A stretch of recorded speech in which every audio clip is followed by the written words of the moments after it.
चलिए देखिए, आपको भी मैंने क्वेश्चन दिया था पिछली मीटिंग में कि if f of x minus one plus f of x plus one equal to root three f x then find period of F x. मतलब एक फंक्शन है जो इस टाइप के फंक्शनल रिलेशन को सेटिस्फाई कर रहा है। कौन से फंक्शनल रिलेशन को सेटिस्फाई कर रहा है? F of x minus one plus f of x plus one equal to root three f x. इस फंक्शनल रिलेशन को सेटिस्फाई कर रहा है। तो आपको ऐसे फंक्शन का पीरियड बताना है। You have to find period of a function which satisfies this functional relation f of x minus 1 plus f of x plus 1 equal to root 3x। ठीक है, तो भाई पहला काम हमारा ये है कि हम x की जगह पे कुछ ऐसा सब्स्टिट्यूट करें ताकि maximum number of previously existing चीजें आए। ऐसा क्यों करते हैं? What is the reason behind it? क्योंकि देखो यहाँ पे तीन तीन f है और हमारा मेन टारगेट है कि हम इसको क्या करेंगे, 3f से रिड्यूस करके 2f में ले आए। ये हमारा पहला टारगेट है और इसके लिए हमारे पास यही रास्ता है कि हम x की जगह पे कुछ ऐसा सब्स्टिट्यूट करें ताकि maximum number of previously existing चीजें आए। तो सबसे बेस्ट सब्स्टिट्यूशन क्या दिख रहा है? x plus one. This is the best. क्यों? क्योंकि x की जगह पे x प्लस वन रखोगे तो ये x आएगा, पहले से है। ये x प्लस वन बनेगा, ये भी पहले से है। ये x प्लस टू बनेगा, एक तो डिफरेंट होना ही होना है ना। तो जब आपने ऐसा किया तो देखिए आपके पास बना एफ ऑफ एक्स प्लस ये कितना बनेगा, f of x plus two equal to ये कितना बनेगा, root three times f of x plus one. ठीक, अच्छा आगे बढ़ते हैं। अब ये आ तो गया, लेकिन हमारा एम क्यों होता है? हम क्यों चाहते हैं कि मैक्सिमम नंबर ऑफ रिपीटेड चीजें आए? इसलिए क्योंकि हम चाहते हैं कि ये एफ एक्स कैंसिल हो जाए, ये F of x plus one F of x plus one cancel हो जाए। लेकिन अभी आप इनको ऐड करोगे तो कैंसिल नहीं होगा। चेक कर लो, अगर आप ऐड करोगे तो कहाँ कैंसिल होगा? इधर रूट थ्री एफ एक्स है और इधर एफ एक्स है, तो कहाँ कैंसिल होगा? ये तो रूट थ्री माइनस वन आ जाएगा, ये तो रूट थ्री माइनस वन आ जाएगा, तो ये कैंसिल नहीं हो रहा। तो आप जब कैंसिल नहीं हो रहा तो दिमाग लगाइए कि भाई ये कैंसिल क्यों नहीं हो रहा है। ठीक है, तो यहाँ पे आपको क्या देखना है कि ये ऐसा क्या चीज हो गया जिसके कारण ये कैंसिल नहीं हो पा रहा। ये देखिए, तो आप जब एनालिसिस करोगे तो आपको दिखेगा अच्छा ये रूट थ्री है, ये प्रॉब्लम वाला है। ये रूट थ्री ना होता तो जरूर कैंसिल होता। जैसे मान लो ये रूट थ्री थ्री ही हो जाता तो भी तो कैंसिल होता। अगर थ्री होता तो थ्री माइनस वन कम से कम टू इफेक्ट्स आता। ये थ्री होता थ्री माइनस वन, तो मतलब ये सबसे बड़ी प्रॉब्लम ये रूट थ्री है। इस रूट थ्री को हटाना है। ये रूट थ्री इस इरेशनल नंबर को हटाना है, ये हमारा पहला टारगेट है। जब ये रूट थ्री हटेगा तब जाके कुछ कैंसिल होगा, जब तक ये रूट थ्री रहेगा तब तक कुछ कैंसिल नहीं हो सकता। तो फिर अगला क्वेश्चन है कि ये रूट थ्री कैसे हटे। तो इसके लिए चलो देखते हैं, दिमाग लगाइए कैसे हटाएंगे रूट थ्री। देखिए रूट थ्री हटाने के लिए अगर हम एक काम करें, ध्यान से देखो तो रूट थ्री कैसे हटेगा। यहां से अगर हम किसी तरीके से एफ, देखो f of x minus one plus f of x plus one equal to root three f x दिख रहा है, रूट थ्री हटाना है। अगर मैं किसी तरीके से रूट थ्री टाइम्स, ध्यान से देखना, root three times f of x minus one plus f of x plus one formulate कर लूं, क्या फॉर्मुलेट कर लूं? रूट थ्री टाइम्स, देखो f of x minus one plus f of x plus one. अगर मैं किसी तरीके से ये ले आ दूं क्वेश्चन में, root three times f of x minus one plus f of x plus one, तो काम हो जाएगा। क्यों भाई? क्योंकि ये रूट थ्री इंटू इसकी वैल्यू, यहां से देखो रूट थ्री एफ एक्स है, ये रूट थ्री एफ एक्स, तो जब इसकी वैल्यू रूट थ्री एफ एक्स जब आप पुट कर दोगे तो root three into root three क्या बन जाएगा? Three f x. ठीक है, और थ्री एफ एक्स बन गया तो रूट जो है वो हट जाएगा, है ना, रूट जो है वो हट जाएगा। जो हमारा एम था, जिस जिस जिस अंडर रूट की वजह से ये सारी प्रॉब्लम्स आ रही थी, जिस अंडर रूट के कारण ये दिक्कत आ रही थी, वो आपका हट गया। क्लियर? तो इसको हटाने के लिए हमें दिख रहा है कि अच्छा रूट थ्री के साथ में मुझे क्या बनाना है? F of x minus one plus f of x plus one. तो यहाँ पे मैंने f of x plus one तो बना लिया है, अब एक f of x minus one और बना के ऐड कर देते हैं। तो एक f of x minus one root three के साथ बनाने के लिए अब मैं इसी इक्वेशन में x की जगह पे x माइनस वन पुट कर देता हूँ। ठीक है, तो ऐसा करने से यहाँ पे आ जाएगा root three times f of x minus one, और फिर जो है तो हम ऐड कर देंगे। ये हमें जो चाहिए था root three times f of x minus one plus f of x plus one. तो देखिए ये बन रहा है आपका f of x minus two plus ये क्या बनेगा? F of x equal to ये क्या बनेगा? Root three times f of x minus one. इसको दे दीजिए इक्वेशन नंबर 1, इसको दे दीजिए इक्वेशन नंबर 2, और 1 और 2 को अब आप ऐड कर दीजिए। ठीक है, 1 और 2 को ऐड कर दीजिए। क्यों ऐड किया? The reason is very much clear, because हम लोग चाह रहे हैं √3 times f of x minus 1 plus f of x plus 1। जब ऐड करोगे तो ये आ जाएगा, देखो √3 कॉमन, और अंदर बचेगा F of x minus 1 plus f of x plus 1। ये हम जो चाह रहे थे वो हमारे पास आ जाएगा। तो चलो ऐड करते हैं। जब ऐड करोगे तो देखो f x plus f x कितना हो गया भाई? 2f(x) plus f of x minus 2 plus f of x plus 2 equal to, अब देखो √3 common, f of x minus 1 plus f of x plus 1 जो मैंने साइड में कर रखा है उसकी वैल्यू आप रखोगे √3f(x) और फिर ये आ जाएगा 3f(x). ठीक, ओके। देन इस 2f(x) को भेज दीजिए उस साइड, तो अब आपके पास बचा f of x minus 2 plus f of x plus 2 equal to 3 माइनस 2, ये बचा fx। चलो बहुत खुशी की बात है कि √3 हट चुका है। अब हम दोबारा इस क्वेश्चन को फिर सोचते हैं, पीछे भूल जाइए, √3 हटा दिया। अब इस क्वेश्चन का पीरियड निकालना है, इस फंक्शन का पीरियड निकालना, तो फिर से यहाँ पे 3 f हैं और इसे 2f में रिड्यूस करना है। तो आप x की जगह पे कुछ ऐसा सब्स्टिट्यूशन करिए ताकि प्रीवियसली एग्जिस्टिंग चीजें आए।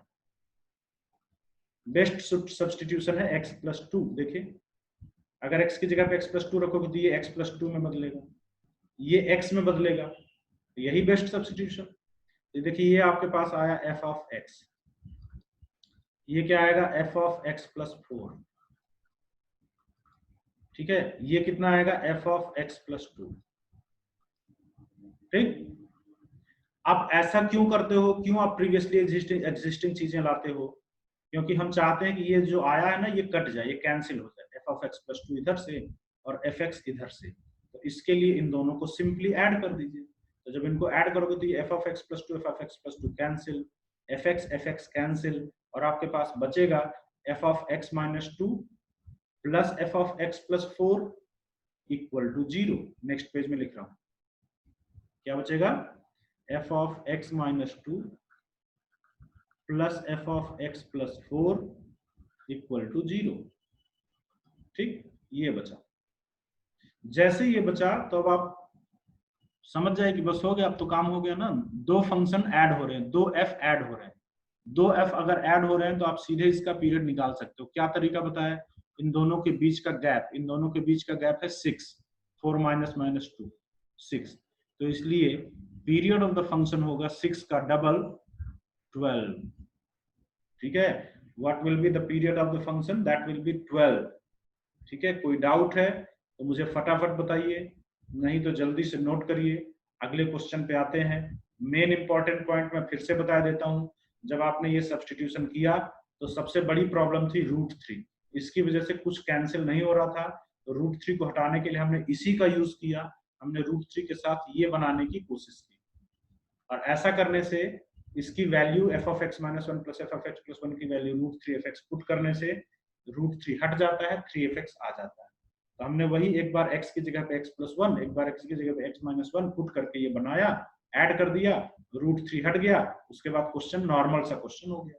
ठीक है, चलिए आगे बढ़ते हैं। यस, कोई डाउट है तो बताइए जल्दी से।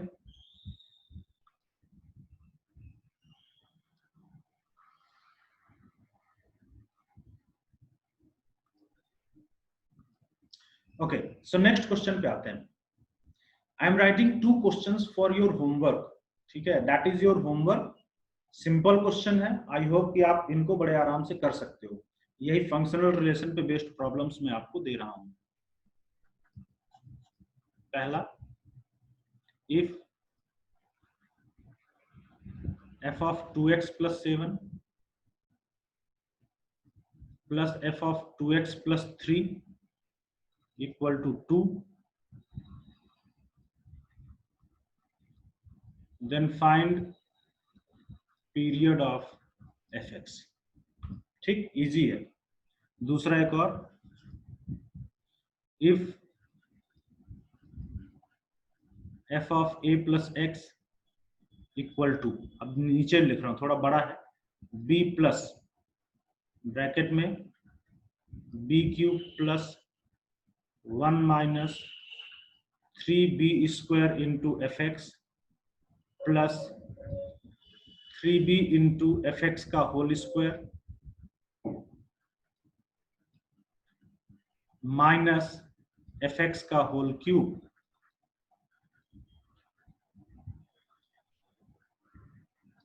ठीक, ये दिया हुआ है। Then find period of F x.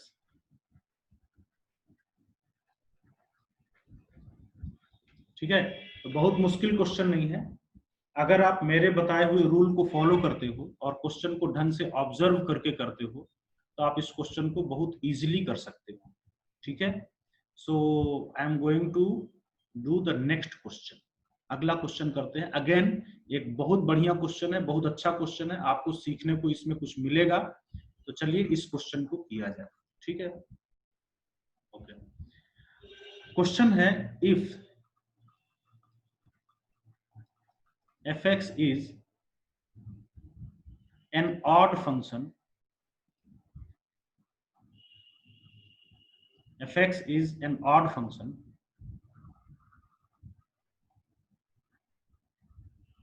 whose graph is symmetric about the line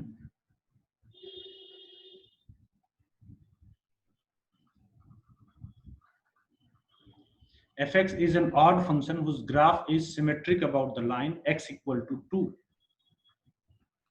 then find its period। बहुत अच्छा क्वेश्चन है, बहुत सारी बातें सीखने को मिलेंगी, ट्राई करिए। Then find its period.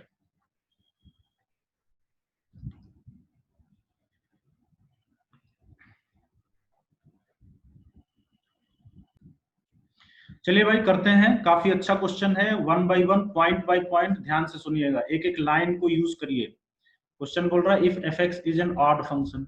तो ऑड फंक्शन के बारे में क्या जानते हो आप जानते हो कि f of minus x equal to minus of F x होता है।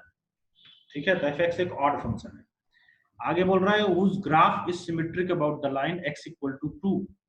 इस ऑड फंक्शन का ग्राफ x इक्वल टू 2 लाइन के अबाउट सिमेट्रिक है। यार इसको मैथमेटिकली कैसे लिखें? Graph of the function is symmetric about the line x equal to 2, इसको मैथमेटिकली कैसे लिखें? ध्यान से देखिएगा। ठीक है, the graph is symmetric about the line x equal to 2। मान लीजिए कि ये है आपका x इक्वल टू 2।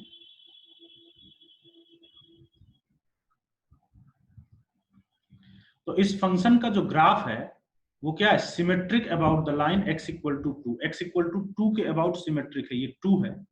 तो जैसा सिमेट्रिक है मतलब क्या? जैसा ग्राफ इधर है वैसा ही ग्राफ इधर है। एकदम जो ग्राफ इधर मिलेगा वही ग्राफ इधर मिलेगा, मिलेगा ना? तो इसका मतलब ये हुआ, जरा ध्यान से सुनिएगा यहाँ पे मेरी बात। जो वैल्यू यहाँ पे होगी, अगर आप ठीक उतना ही पीछे देखोगे, जितना आगे गए हो ना जो वैल्यू मिली, उतना ही ठीक पीछे देखोगे, वहां भी वही वैल्यू मिलेगी। अगर ग्राफ 2 के अब x इक्वल टू 2 के अबाउट सिमेट्रिक है तो 2 के जितना आगे ये वैल्यू मिलेगी उतना ही जस्ट पीछे जाओगे तो सेम वैल्यू मिलेगी, because the graph is symmetric about the line x equal to 2। और ये सारे पॉइंट के लिए ट्रू है, समझे? तो इसका मतलब ये हुआ, ध्यान से सुनिए, 2 के x आगे जो वैल्यू मिलेगी 2 के x पीछे भी वही वैल्यू मिलेगी फॉर ऑल x। यस और नो? 2 के x आगे जो वैल्यू मिलेगी वही 2 के पीछे वही वैल्यू मिलेगी फॉर ऑल x। तो इसको मैथमेटिकली मैं लिखूंगा, ध्यान से देखिए। 2 के x आगे जो वैल्यू मिलेगी, जो 2 प्लस x पे वैल्यू मिलेगी, वही वैल्यू 2 के x पीछे भी मिलेगी, वही वैल्यू 2 के x पीछे भी मिलेगी। तो 2 प्लस x पे जो वैल्यू मिलेगी वही 2 माइनस x पे भी मिलेगी। ये देखिए, इस रिलेशन को सेटिस्फाई करने वाला फंक्शन जो है वो क्या होगा? वो x इक्वल टू 2 लाइन के अबाउट सिमेट्रिक होगा। तो कोई फंक्शन अगर किसी लाइन के अबाउट सिमेट्रिक होता है, किसी का ग्राफ अगर किसी लाइन के अबाउट सिमेट्रिक होता है, तो कैसे एनालिसिस करते हो? I hope that is clear to you. ठीक है, अब चलिए आगे बढ़ते हैं। अब आपका क्वेश्चन ये है ना कि ये दो फंक्शनल रिलेशन है आपके पास, और इनका यूज करके आपको इस fx का पीरियड बताना है। You have to find period of a function which satisfies these two relations। चलो करते हैं। देखो, अगर पीरियड निकालना है ना तो सबसे पहले पहला काम, इस x के पीछे का माइनस हटाना पड़ेगा। जब तक इस x के पीछे माइनस रहेगा तब तक पीरियड नहीं निकलेगा। किसी भी क्वेश्चन में मैंने x के पीछे माइनस नहीं दिया, आप चेक कर सकते हो, ये है, चाहे चाहे पिछले पेज पे आप देखो, किसी भी क्वेश्चन में मैंने x के पीछे माइनस नहीं दिया। तो पहले तो भाई x के पीछे का माइनस हटाना पड़ेगा, तभी इसका पीरियड के बारे में कुछ सोचोगे। और इसके पीछे का माइनस हटाने के लिए आप इसका यूज करोगे, f of minus x equal to minus of F x. ये देखो यहाँ से माइनस हटा दिया। तो इसका यूज अगर करना है तो पता है, आप x की जगह पे कुछ ऐसा सब्स्टिट्यूशन करिए, x की जगह पे कुछ ऐसा सब्स्टिट्यूशन करिए ताकि ये वाला माइनस एक्स में बदल जाए। ये वाला माइनस एक्स में कब बदलेगा बताओ? जब 2 कैंसिल हो जाए तो x की जगह पे 2, अब प्लस x रख दें तो चेक कर लो। तो अगर आप x की जगह पे 2 प्लस x रखोगे तो 2 माइनस 2 कैंसिल, अब माइनस x, तो ये बन जाएगा f ऑफ माइनस एक्स। और जब ये f ऑफ माइनस एक्स बन जाएगा तो हम इसका यूज करके इस x के पीछे के माइनस को हटा देंगे। जब x की जगह पे 2 प्लस एक्स पुट करोगे तो यहाँ पे क्या बना, x की जगह पे 2 प्लस एक्स, तो ये बना f of 4 plus x equal to, यहाँ पे क्या बना, यहाँ पे देखिए बना 2 माइनस 2 cancel minus x, f of minus x. अब इसका यूज करके माइनस हटाओ, तो इसको मैं लिख देता हूँ, देखिए f of x plus 4 equal to minus of F x. F of minus x की जगह पे मैंने क्या लिख दिया, minus of F x. Then अब 2f आ गए ना, 2f आ गए, काम हो गया। ऐसा करो, यहाँ पे माइनस है तो माइनस को हटाओ मत, इसको इस साइड ले आओ LHS में। आप इसको लिख सकते हो कि f of x plus 4 plus f of x equal to 0। और देखिए मैंने बता रखा है कि जब दो फंक्शन इस तरीके से ऐड होते हैं, दो फंक्शनल रिलेशन इस तरीके से ऐड होते हैं, तो उनका पीरियड आप डायरेक्ट निकालते हो शॉर्टकट से। कैसे? इन दोनों के बीच का गैप जो है वो देखिए 4 है, और पीरियड जो है वो इसका डबल हो जाएगा 8। सो 8 will be period of the given function. जो इस प्रॉपर्टी को सेटिस्फाई करता है उसका पीरियड 8 होगा। इसमें ये चीज काफी इंपॉर्टेंट है, किसी लाइन के अबाउट सिमेट्री आप कैसे लिखते हो ये इंपॉर्टेंट है। ठीक है, चलिए कर लीजिए जल्दी से। इसके बाद हम लोग पीरियोडिक फंक्शन पे लास्ट क्वेश्चन करते हैं, and after that we will move to graphical transformation.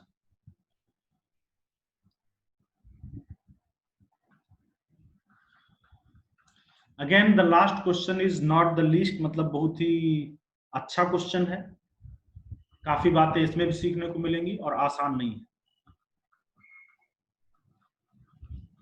If 3 pi is period of cos nx into sin of 5x by n, cos nx into sin of 5x by n, then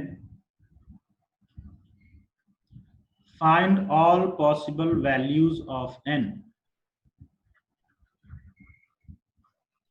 then आपका question है कि find all possible values of n। अगर इस function का period 3 पाई है, इस function का period जो है वो क्या है 3 पाई, तो आपको n की ऑल पॉसिबल वैल्यूज बतानी है। I am talking about period, not fundamental period, ध्यान रखिएगा। इसका पीरियड 3 पाई है तो आपको n की ऑल पॉसिबल वैल्यूज बतानी है। फंडामेंटल पीरियड के बारे में नहीं बोला, पीरियड है, ठीक है।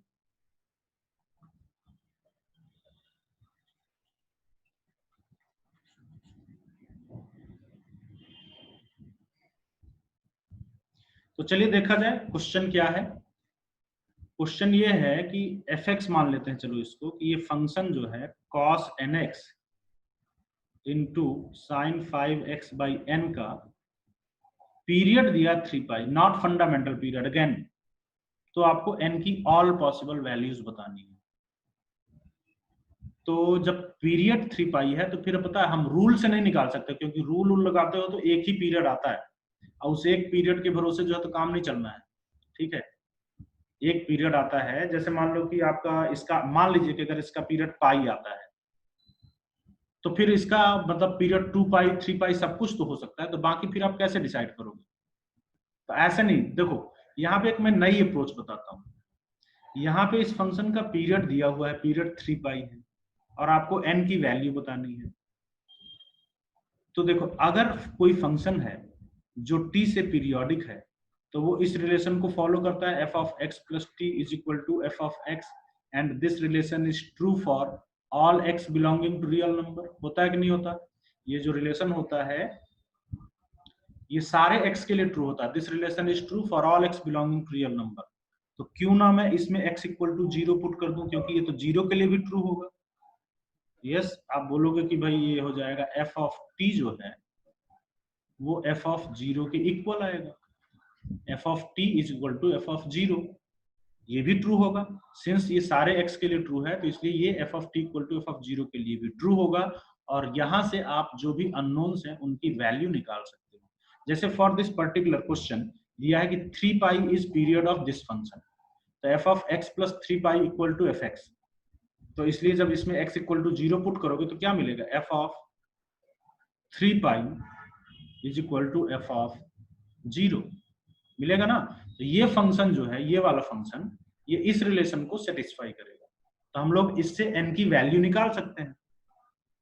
तो ये भी एक अप्रोच होती, ध्यान रखिएगा। लेकिन ये अप्रोच ध्यान रखिए तभी लगाना है जब आपको पीरियड पहले से दिया हो। इसका अप्रोच करके पीरियड निकालने मत लगना, ठीक है, कि चलो इसका यूज करके पीरियड निकाल लें किसी फंक्शन का। नो, ये सिर्फ आपको तभी लगाना है, ये सिर्फ आपको तब लगाना है, is applicable only when period is given. ठीक है, ये सिर्फ आपको तब लगाना है जब पीरियड दिया हुआ हो। पीरियड निकालने के लिए इसका यूज मत करिएगा, ठीक है। तो पीरियड दिया हुआ है अगर, तो थोड़ा सा दिमाग में सोच लीजिएगा कि अच्छा इस क्वेश्चन में हम ऐसे भी प्रोसीड कर सकते हैं। अच्छा f of x plus 2 equal to F x होता है सारे x के लिए, तो चलो x इक्वल टू 0 पुट करते हैं, f of t equal to f of 0 होगा ट्रू, और t की वैल्यू कितनी है 3 पाई, तो ये ट्रू होगा। नाउ बात क्लियर है ना। अच्छा, एक और बात, यहाँ पे ये भी नहीं दिया था ना, जरूरी नहीं कि ये फंडामेंटल पीरियड हो, तो इसलिए भी आपको ये वाली अप्रोच लगानी जरूरी थी, ठीक है, कोई रूल नहीं लगाना था। तो ये पॉइंट, ये अप्रोच ध्यान रखिएगा। चलो, तो अब इसमें हम क्या करते हैं कि अब इसमें हम लोग f ऑफ 3 पाई देखते हैं तो कितना आएगा। ये आएगा, देखिए, cos of 3n pi into sine of 3 pi, यहाँ पुट करोगे तो 15 pi divided by n equal to f of 0 आ जाएगा 0, साइन 0 0 हो जाएगा। क्लियर? अच्छा, आगे देखिए। नाउ cos इंटू साइन, ये 0 आ रहा है, ये वाला तो 0 बिल्कुल नहीं हो सकता, क्योंकि ये cos ऑफ पाई का मल्टीपल है, और cos पाई के मल्टीपल में या फिर 1 देता है या फिर -1 देता है ना। cos पाई -1, cos 2 पाई 1, cos 3 पाई -1, तो ये -1 या 1 होता है, ये 0 नहीं हो सकता। इसका मतलब ये 0 होगा, और ये 0 कब होगा, ये साइन 15 पाई बाई n जो है ये 0 कब होगा, साइन 0 होता है इंटीग्रल मल्टीपल ऑफ पाई पे, ये 0 होगा, this will be 0 for integral multiple of pi. Integral multiple of pi कब बनेगा, इंटीग्रल मल्टीपल ऑफ पाई बनेगा अगर 15 बाई n इंटीजर है तो। अगर 15 बाई n इंटीजर है तो इंटीग्रल मल्टीपल ऑफ पाई बनेगा और ये 0 हो जाएगा। समझ में आई बात?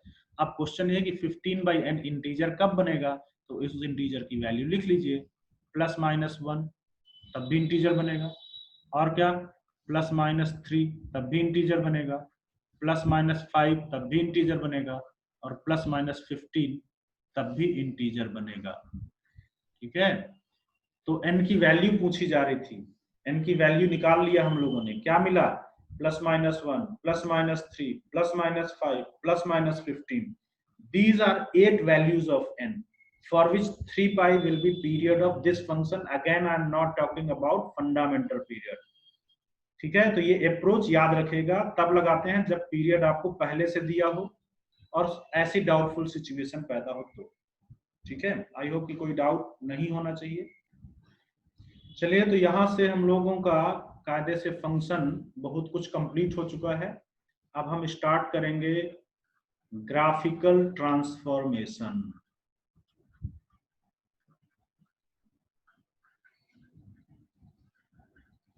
ठीक है, कंप्लीट योर पैकेज, आप अपना पैकेज कंप्लीट करिए। बहुत जल्द ही हम पैकेज डिस्कस करेंगे और फिर बहुत जल्द ये टॉपिक कंप्लीट होने वाला है, और हम लोग फिर मूव करेंगे किस पे, हम लोग मूव करेंगे अगले टॉपिक पे, इनवर्स ट्रिग्नोमेट्रिक फंक्शन। ठीक, चलिए ग्राफिकल ट्रांसफॉर्मेशन पे चलते हैं, बहुत इंटरेस्टिंग चीज है। देखिए ग्राफिकल ट्रांसफॉर्मेशन में हम लोग को करना ये है कि हम लोग को पता है बेस फंक्शन का ग्राफ पता रहेगा।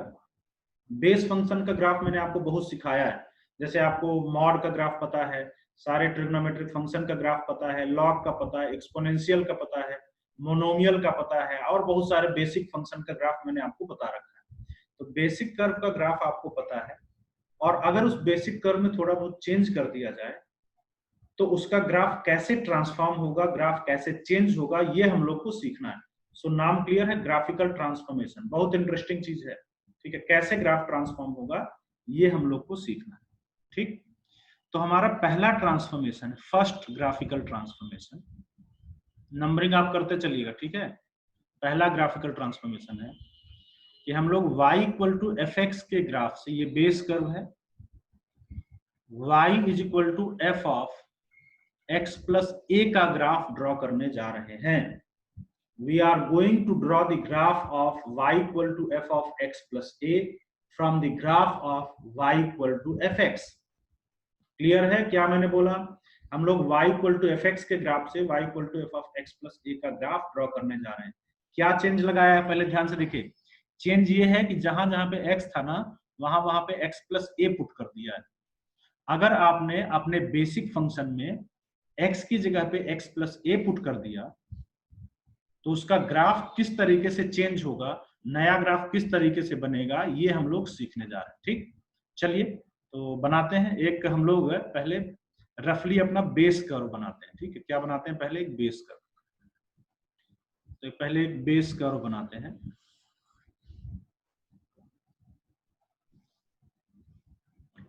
और हमारा बेस कर्व है, ध्यान से देखिएगा, कुछ ऐसे। आप भी कलरफुल यूज करिएगा पेन, ठीक है। इस ग्राफ में आप कलरफुल पेन लेना, ऐसे रफली वैसे मतलब एक ही पेन से मत बनाना, नहीं तो दिक्कत में पड़ोगे, समझ में नहीं आएगा, फिर कॉपी रिवाइज करोगे तो। मान लीजिए हमारा बेसिक कर्व है कुछ ऐसा,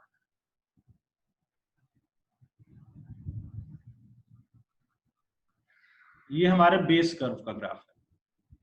ठीक है, बेस कर्व मतलब this is the graph of y is equal to F x. Okay, अब हमें ग्राफ ड्रॉ करना है किसका? F of x plus a, y equal to F of x plus ए का ग्राफ ड्रॉ करना है। ठीक है, तो कॉन्सेप्चुअली समझते चलिएगा, सुनते चलिएगा, ध्यान से सुनना।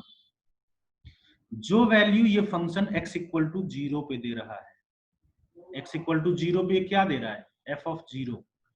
ये स्पेस में रफ के लिए यूज कर रहा हूं, ठीक है। x इक्वल टू 0 पे क्या दे रहा है? f of 0। ये वाला फंक्शन वही same value x equal to minus a पे देगा। देखो तो x equal to minus a पे अगर इस पे रखोगे x equal to minus a, तो ये क्या बनेगा? F y is equal to F of 0 बनेगा ना। तो जो वैल्यू ये फंक्शन x इक्वल टू 0 पे दे रहा था, f ऑफ 0, वही सेम वैल्यू f ऑफ 0 ये x equal to minus a पे देगा। माइनस ए मान लीजिए कि a यहाँ पे है, ठीक। तो जो वैल्यू ये फंक्शन x इक्वल टू 0 पे दे रहा था, वही सेम वैल्यू f ऑफ 0 ये x equal to minus a पे देगा। चलिए आगे देखिए, जो वैल्यू ये फंक्शन x इक्वल टू 1 पे दे रहा था, मान लीजिए x इक्वल टू 1 पे ये वैल्यू दे रहा था, ये वाली क्या वैल्यू दे रहा था? f of 1। ये जो है वही सेम वैल्यू f ऑफ 1 ये कब देगा? 1 माइनस ए पे देगा। चेक करो, अगर आप इसमें 1 माइनस ए पुट करते हो तो आपके पास आएगा f of 1 minus A plus A cancel. तो जो वैल्यू ये x इक्वल टू 1 पे दे रहा था, सॉरी ये वाला जो वैल्यू x इक्वल टू 1 पे दे रहा था, ये वही सेम वैल्यू f1 कहां पे देगा? 1 माइनस ए पे, मतलब इससे a यूनिट पीछे, ये मान लीजिए यहाँ पे a यूनिट पीछे ये यही सेम वैल्यू देगा। जो वैल्यू ये x इक्वल टू 2 पे दे रहा था, वही सेम वैल्यू ये 2 माइनस ए पे देगा, मतलब a यूनिट पीछे। तो यार ये तो सारे पॉइंट के लिए हो रहा है ना, तो हर एक पॉइंट के लिए ट्रू हो रहा है। तो कहने का मतलब ये हुआ कि जो वैल्यू आपको इस फंक्शन के लिए मिल रही थी, ये फंक्शन वही सेम टू सेम वैल्यू देगा, लेकिन a यूनिट पीछे, पीछे मतलब लेफ्ट साइड में। तो कहने का मतलब ये पूरा का पूरा graph a unit left side में शिफ्ट कर जाएगा। पूरा का पूरा graph a unit left side shift कर जाएगा। पूरा ग्राफ देख रहे हो, पूरा graph a unit left side में शिफ्ट कर जाएगा। देखिए इस तरीके से। क्लियर? Region clear? कॉन्सेप्चुअली समझिएगा, रटना नहीं है, रटोगे तो इतने ट्रांसफॉर्मेशन है कि भूल जाओगे। ठीक है, तो जो वैल्यू ये 0 पे दे रहा था वही ये वैल्यू, ये भी एफ ऑफ 0 वही वैल्यू कब देगा, x equal to minus a पे, मतलब ए यूनिट पीछे खिसक गया। तो पता है आप किसी भी जगह पे अगर आप ये वाले डिस्टेंस मेजर करो, ये वाले distance, horizontal distance between these two curve, ये हर जगह पे आपको ए ही मिलेगा, हर जगह पे। ऐसा क्यों? क्योंकि ये ग्राफ जो था ना fx का ग्राफ, वो ए यूनिट पीछे खिसक चुका है, और ये जो आपने ग्राफ निकाला यही आपका required graph y equal to F of x plus a. ठीक है, so that is the first transformation. Now you just write down the steps. Step है कि to draw the graph of, मैं स्टेप लिखा रहा हूं लेकिन स्टेप बिल्कुल जरूरी नहीं, कॉन्सेप्चुअली समझिएगा, स्टेप को रटना नहीं है। To draw the graph of y equal to F of x plus a, क्या करोगे, shift the graph of F x, shift the graph of F x by a units.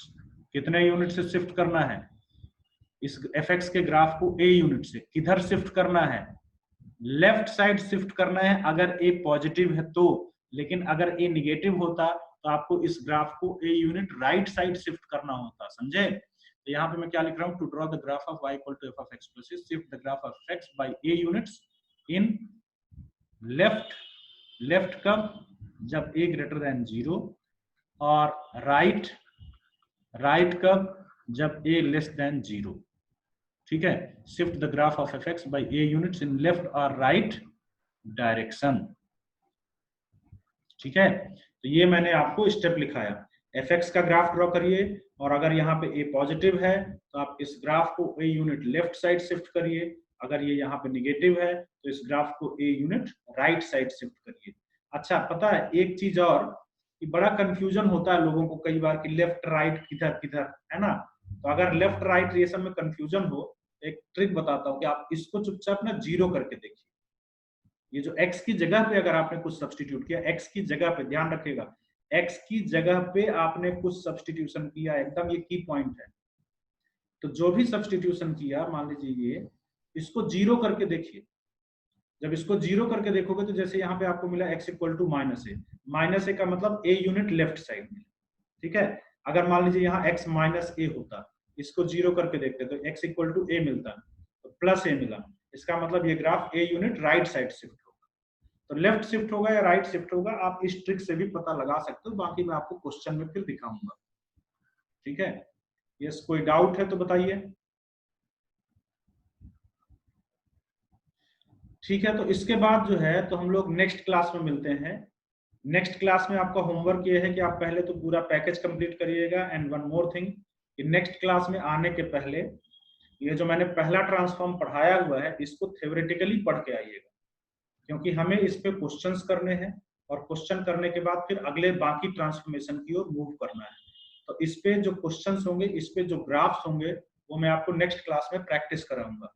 ठीक है, तो पढ़ के आइएगा, इसको बिना पढ़े बिल्कुल मत आइएगा, नहीं तो समझ में नहीं आएगा।